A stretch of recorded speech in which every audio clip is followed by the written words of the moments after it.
All right, so today we're going to be talking about the Aeropress and the inverted method. So a couple quick tips real fast. First and foremost, if you see this rubber grommet, this guy, this whole top, when you first get your Aeropress, it's like really tight. It's hard to like open and close, but if you see mine, like it's not, right? Like it's all loosey-goosey. And so what happens is after you press your cup and you leave it, and it's all capped up or whatever, if you just leave it like this and it's hot and you just like walk away and drink a cup of coffee and enjoy, what you're gonna run into is over time, with all the heat, if you let it sit, this is gonna get deformed slightly, and it's not gonna be as tight against the walls, and you'll actually, it'll cause problems. I'll explain more why in a second. So, also, sorry, we got coronavirus stack of food here. We got a filter. So, the counters are kind of a mess. All right, so over to the coffee station. Get the Chemex out of the way. Oh yeah, here's the pride and joy. I use this for work, but we're not gonna hand grind right now, just for the sake of time. If you don't have a scale, it's okay.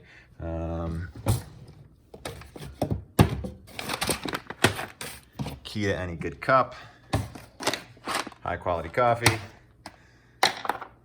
Set this down for a second. So if you don't have a scale, it's not the end of the world. The Aeropress scoop does a good job. You want about 17 grams. One kind of hefty Aeropress scoop. It's about 17 grams. So, not a big deal. With the Aeropress, if you have a good grinder, like this Brita Encore, like when I use my Chemex or like regular drip brew, it's like closer to a 20 or a 21. We're gonna do it on 13.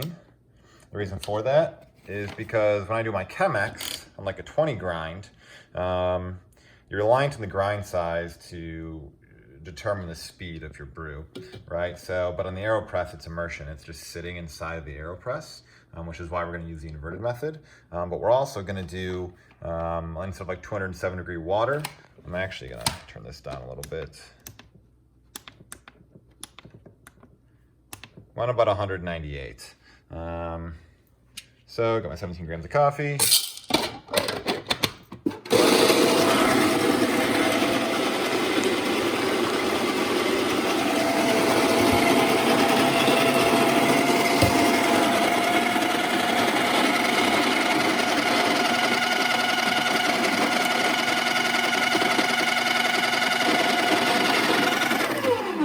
And I just ground it on 20. Well, I'm a dumb shit. Well, anyway. Well, I guess I need to make this hotter. So the relationship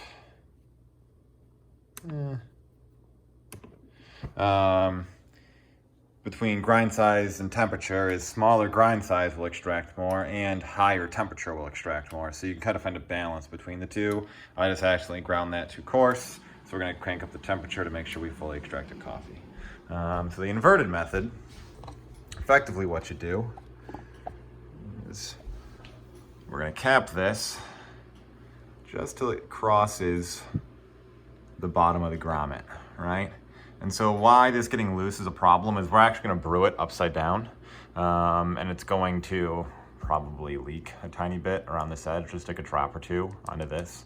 There's another problem that'll arise in a moment, but we'll get there. We'll cross the bridge when we come to it.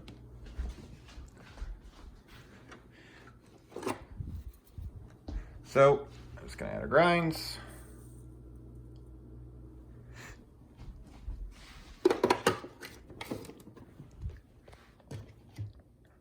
Water's much too hot now. I gotta take it too far, so we're gonna let that cool off a little bit. 2-minute brew time, and sort of how this is going to work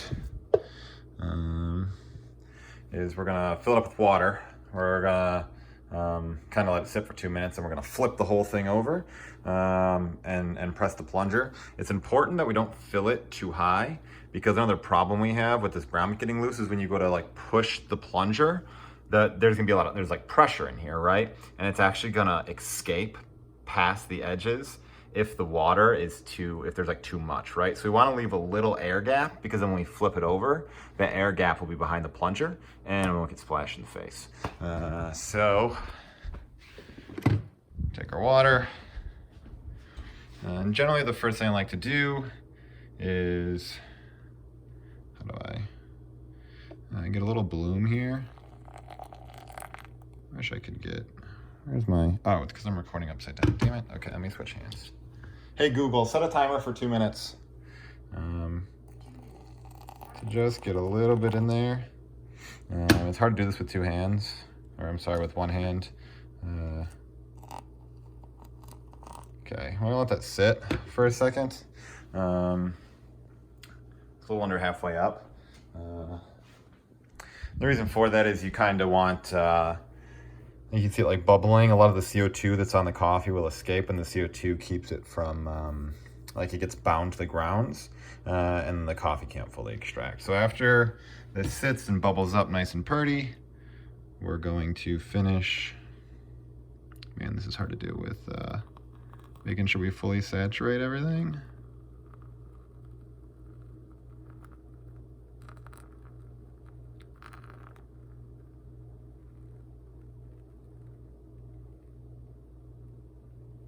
We're only going to fill out to about there. We want to leave a bit of a gap.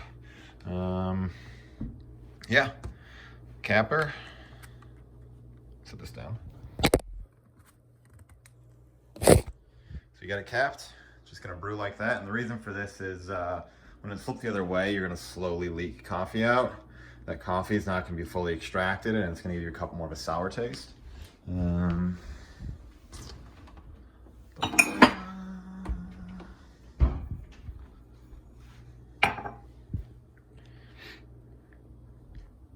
We got about 30 seconds left on the timer.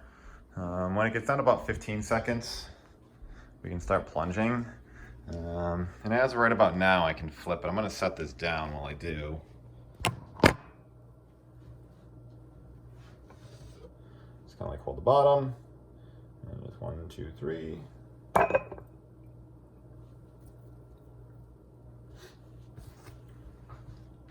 Can't see. Is that a good view? Not a great view, but cool.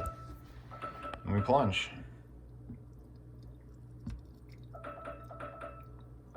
Hey Google, cancel the timer.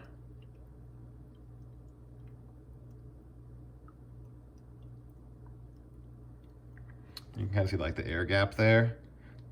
If that wasn't there, the water would kind of lube up the gasket and it would kind of slip. Then a bunch of water would go flying, or a bunch of coffee would go flying up here and blast your house. It kind of sucks.